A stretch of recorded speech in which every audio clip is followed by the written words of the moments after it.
My self doctor M के Paliwal, assistant professor in chemistry, government girls college Chomu. बच्चों, जैसा मैंने आपको पिछली क्लास में बताया था, पिछली क्लास में अपन मास स्पेक्ट्रोस्कोपी पढ़ रहे थे और मास स्पेक्ट्रोस्कोपी में मैंने विस्तार से आपको बताया कि मास स्पेक्ट्रोस्कोपी की मेन एप्लीकेशन क्या है।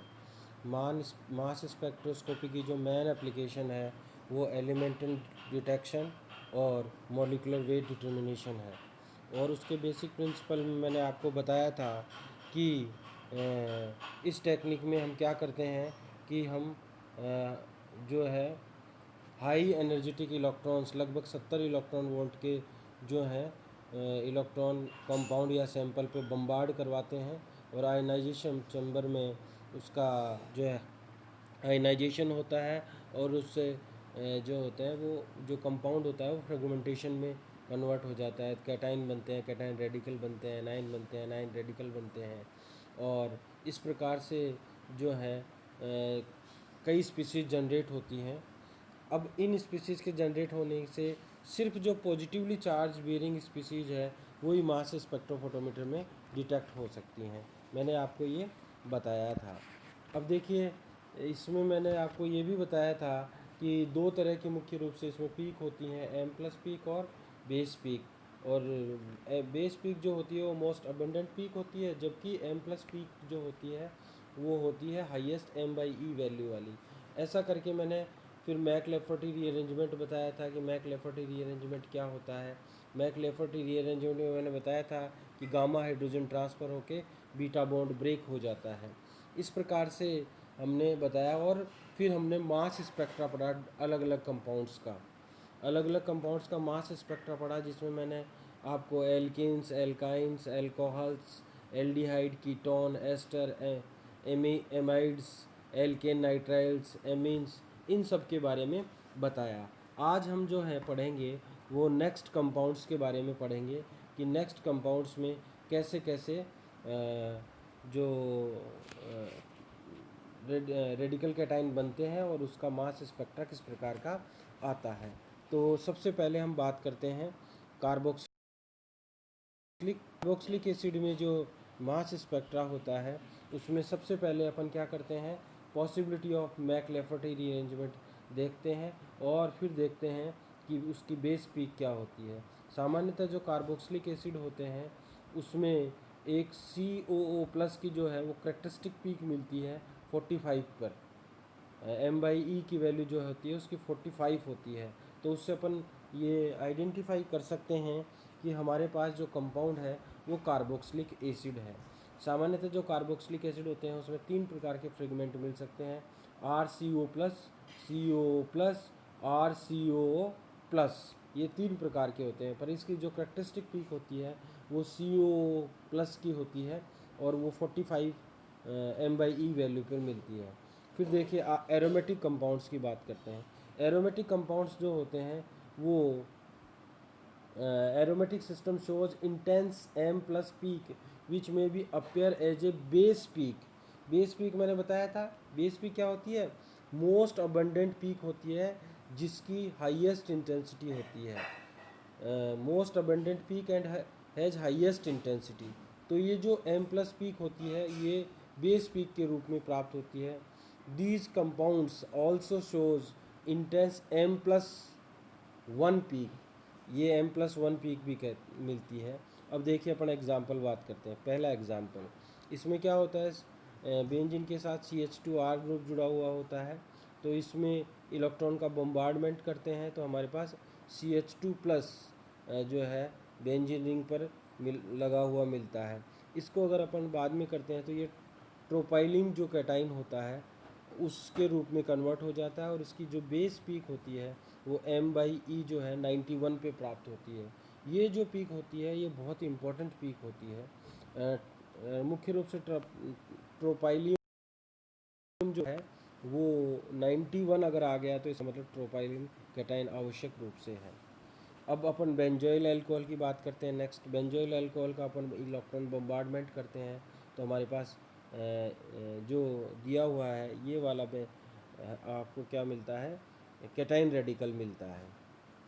ठीक है। इसी प्रकार से ऑर्थो, मेटा और पैराक्रिसोल जो होता है उस पर अगर इलेक्ट्रॉन का बम्बार्डमेंट करते हैं तो हमें जो बेस पीक मिलती है m/e की वैल्यू जो है वो 107 पर मिलती है।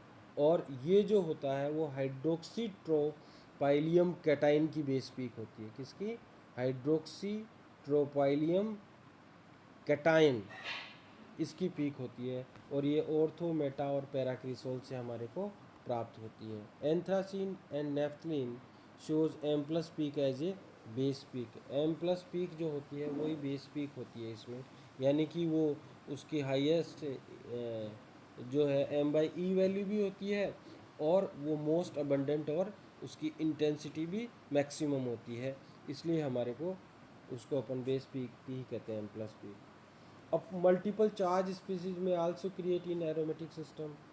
ये जो मल्टीपल चार्ज स्पीसीज हैं वे भी एरोमेटिक सिस्टम में क्रिएट हो सकती हैं। जैसे अपन ने यहाँ पर एग्जांपल लिया है, इसमें अपन ने क्या इलेक्ट्रॉन का बम्बार्डमेंट किया और हमारे को ये एक मिल जाता है। फिर वापस फर्दर इलेक्ट्रॉन का बम्बार्डमेंट होकर हमारे को डबली चार्ज कैटाइन प्राप्त हो जाता है। और उसकी जो इस तरह का जो डबली चार्ज कैटाइन होता है उसकी m/e की कैलकुलेशन जो हम देखते हैं उसको क्या करते हैं, हमारे पास जो m/e वैल्यू आती है उसको अपन 2 से डिवाइड कर देते हैं। कितने से डिवाइड कर देते हैं? 2 से डिवाइड करते हैं।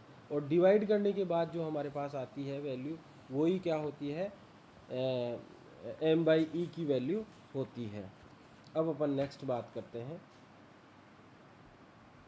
Aromatic compounds generally shows elimination of C2H2 molecule. कुछ ऐसे एरोमेटिक कंपाउंड होते हैं सामान्यतः जिनकी रिंग साइज बड़ी होती है वे क्या होते हैं, C2H2 जो स्मॉल मॉलिक्यूल के रूप में एलिमिनेट कर देता है। और उसके बाद हमारे पास जो कैटाइन मिलता है वो ही M प्लस पीक होती है उसकी, या वही पेरेंटाइन या मोलिकुलर आइन पीक के रूप में हमारे को प्राप्त होती है। जैसे हमने इसमें 7 कार्बन है हमारे पास जो स्पीसीज दी हुई है, उसमें एक C2H5 निकल गया जो है ट्रोपाइलियम कैटाइन जो है उसकी बेस पीक हमारे पास 91 होती है। ट्रोपाइलियम से हमारे पास साइक्लोपेंटाइल कैटाइन जो है वो मिला, ठीक है। और उससे फिर C2H2 जो है वो निकल गया। जो हमारे पास दूसरी स्पीसीज मिलती है उसकी बेस पीक जो है हमारे को वो कितनी मिलती है, 65 पे मिलती है। m/e की वैल्यू उसकी 65 है। फिर इससे अगर C2H2 निकल जाता है तो फिर हमारे पास बेस पीक जो है वो 39 ही है। अगर हमारे पास बेस पीक 39 आती है तो हमें ये देखना चाहिए कि इसका जो पेरेंट आइन जो है या इसका पेरेंटल आइन जो है वह क्या है। तो C2H2 जो है स्मॉल मॉलिक्यूल जो होता है वो एरोमेटिक कंपाउंड से सामान्यतः एलिमिनेट हो जाता है।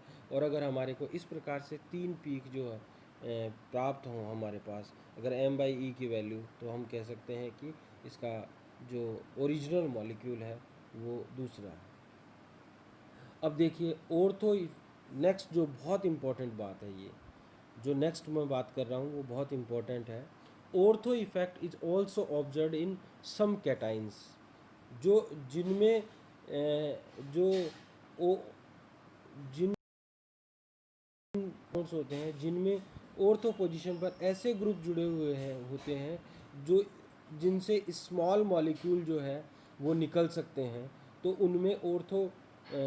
उनमें स्मॉल मॉलिक्यूल निकलने के बाद जो रेडिकल कैटाइन बनता है हमारे पास, वो जो होता है स्मॉल मॉलिक्यूल उसकी बेस पीक भी अलग होती है। तो हमें ऑर्थो इफेक्ट भी देखना चाहिए।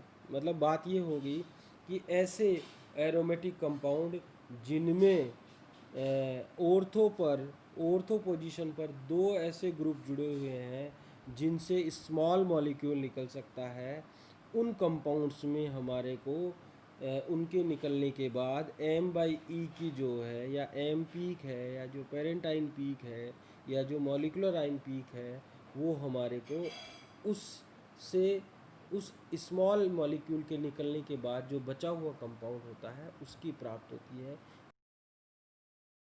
यही मास स्पेक्ट्रम में ऑर्थो इफेक्ट कहा जाता है। जैसे हमने सैलिसिलिक एसिड देखा, पहले वाला जो है उसमें देखा एक H2O निकल गया। इसके बाद हमारे पास अगर m/e की वैल्यू 120 है तो जो दिया हुआ है वो जो होगा वो कैटाइन रेडिकल होगा। नेक्स्ट हमारे पास है नेक्स्ट एग्जांपल, इससे NH3 निकल गया और हमारे पास 120 के रूप में m/e की वैल्यू के रूप में वही कंपाउंड हमारे को रेडिकल कैटाइन जो है प्राप्त हो गया। ठीक इसी तरह से हमारे पास नेक्स्ट कंपाउंड देखते हैं तो उसमें स्मॉल मॉलिक्यूल CH3OH के रूप में निकल गया। बेस वैल्यू जो है हमारे पास 120 हो गया। इस स्थिति में हमारे को ये देखना चाहिए कि वास्तव में कौन सा कंपाउंड है, क्योंकि हमारे पास parent ion peak molecular ion peak जो है उसकी m/e वैल्यू जो है वो 120 के रूप में प्राप्त होती है। अगर 120 प्राप्त होती है तो फिर हम उसकी दूसरी पीक्स भी देखते हैं कि वास्तव में ये किस ग्रुप से संबंधित है, किस फंक्शनल ग्रुप से संबंधित है। नेक्स्ट आता है ईथर्स और एल्डिहाइड में। ईथर्स और एल्डिहाइड में एक जो है वह स्मॉल मॉलिक्यूल निकल जाता है और इस प्रकार से अपने को बेस पीक जो है वो उसके रूप में प्राप्त होती है कैटायन रेडिकल्स। फिनॉल्स में भी हम ऑब्जर्व कर सकते हैं। फिनॉल की जो है वो हमारे को बेस पीक m/e की जो वैल्यू है या m+ पीक जो है वो 65 पे मिलती है। अगर 65 पे मिलती है तो हम सोचते हैं कि हमारे को फिनॉल्स प्राप्त होता है। नेक्स्ट हमारे को 105 पे भी मिल सकती है। इस प्रकार से मैंने डिफरेंट कंपाउंड्स के एग्जांपल आपको बात की कि हमारे को इस प्रकार मास स्पेक्ट्रम में इस प्रकार के पीक्स को प्राप्त कर सकते हैं। नेक्स्ट आता है बहुत इम्पोर्टेंट जो है इसमें पार्ट है और वो आपको शॉर्ट नोट के रूप में भी पूछा जाता है। Stable ion peak. Metastable ion peak होती क्या है, इसके बारे में बहुत बार शॉर्ट नोट पूछा गया है। तो मेटास्टेबल आयन पीक क्या होती है? Sometime fragments ion of m+ ion, जो फ्रेगमेंट आयन होता है या फिर m+ आयन जो होता है वो फर्दर फ्रेगमेंटेशन में चला जाता है in second field free region और वो एक नया आयन जनरेट करता है और वह आयन जो होता है वो मेटास्टेबल आयन कहलाता है और उसके रेस्पेक्टिवली जो पीक होती है वह मेटास्टेबल आयन पीक कहलाती है। अब देखिए उसमें क्या होता है, इसके डिफाइन करते हैं। समटाइम फ्रेगमेंट आयन और m+ ion undergo further fragmentation in second field free region, then generated ion is called metastable ion and corresponding peak is called metastable ion peak. So m/e value of this peak can be determined in following way. अपन ने m/e ऐसे जो compound होते हैं उनकी m/e जो value है वह कैसे प्राप्त करें, उसके लिए मैंने एक एग्जांपल समझा रखा है कि ऐसे कंपाउंड में क्या करते हैं हम। हमारे पास जो सेकंड फील्ड फ्री रीजन में हमारे पास m/e की वैल्यू प्राप्त हुई जो है उसको अपन क्या करते हैं कि हमारे को जो एक्सपेक्टेड होती है उसको अपन मल्टीप्लाई करके जो पहले फील्ड फ्री रीजन में आती है उससे डिवाइड कर देते हैं। जैसे मैंने पहले जो हमारे को m/e वैल्यू प्राप्त हुई है या फर्स्ट जो हमारे को जो पहला रीजन है या हम पहले जब बम्बार्ड करते हैं तो हमारे पास m/e की वैल्यू जैसे इस कंपाउंड के लिए वैल्यू प्राप्त हुई है हमारे को कितनी 123 123। अब इसका फर्दर हम सेकंड फील्ड फ्री रीजन में अगर हम इसको डालते हैं तो एक मिथाइल रेडिकल इससे बाहर निकल जाता है और m/e की वैल्यू जो हमारे को होती है 108। इससे जो हम सोचते हैं एक्सपेक्टेड जो है वो 108 है जबकि ऑब्जर्व इसकी 94.8 है। अब ये ऑब्जर्व कैसे प्राप्त होगी? ऑब्जर्व वैल्यू जो प्राप्त होती है वो ऐसे आती है कि देखिए हमने जो सेकंड फील्ड फ्री रीजन में हमारे को जो स्पीसीज़ मिली उससे हमने 2 बार मल्टीप्लाई कर दिया m/m1 क्योंकि सेकंड वाली को अपन ने m1 से रिप्रेजेंट स्मॉल m1 से रिप्रेजेंट किया है और जो फर्स्ट वाली है उसको कैपिटल M1 से रिप्रेजेंट किया है। तो m1 × m1 upon capital M1, तो 108 × 108 बटावा 123। इसको सोल्व करते हैं तो 94.8 प्राप्त होता है। अब देखिए ये जो है हमारे पास ऑब्जर्व्ड वैल्यू आती है। अगर ऑब्जर्व्ड वैल्यू ऐसी आती है तो हम समझते हैं कि ये फर्दर इसका फ्रेगमेंटेशन हुआ है और इससे कोई स्मॉल रेडिकल बाहर निकला है। इसकी जो एप्लीकेशन है मेटास्टेबल आयन पीक की जो एप्लीकेशन है वो ये है कि ये हमारे को किसी भी स्ट्रक्चरल इलुसिडेशन में एक्स्ट्रा जो है वो एविडेंस प्रोवाइड करवाती है। इस प्रकार से हमारे को ये है स्ट्रक्चरल इलुसिडेशन में हेल्प करती है। Metastable ion peak can easily identify its fractional M by E value, या अगर कोई फ्रैक्शनल वैल्यू आती है M by E value, fractional मतलब पॉइंट्स में अगर आती है तो हम समझते हैं कि इस प्रकार की जो पीक होती है वो मेटास्टेबल आयन पीक होती है और वो हमारे को एक्स्ट्रा जो है वो इंफॉर्मेशन प्रोवाइड करवाती है। धन्यवाद, थैंक यू। ये मास स्पेक्ट्रोस्कोपी पूरा हो गया है। इसके एग्जांपल्स आपको बुक से करने हैं और प्रैक्टिस करनी है खूब ज़्यादा। जब आप प्रैक्टिस करोगे तभी इसको आप समझ पाओगे। तो आप इसके लिए एच कौर की बुक ले सकते हो, आप इसके लिए वाई आर शर्मा की बुक ले सकते हो, और इन दो बुक से तो आपको आवश्यक रूप से करना ही करना है कि इनसे इसकी जो एप्लीकेशंस हैं उसको करें। और जो एप्लीकेशन नहीं आए आप मुझे फ़ोन पे और कभी भी कैसे भी पूछ सकते हो। आपको मैंने बता दिया, फ़ोन आप कर सकते हो किसी भी, सुबह 10 बजे से लेकर शाम को 8 बजे तक आप फ़ोन मुझे कर सकते हो। ठीक है, अगर मैं उसी टाइम बता सका तो ठीक है, अदरवाइज़ मैं आपको रिटर्न में वो इन्फॉर्मेशन भेज दूँगा। Thank you.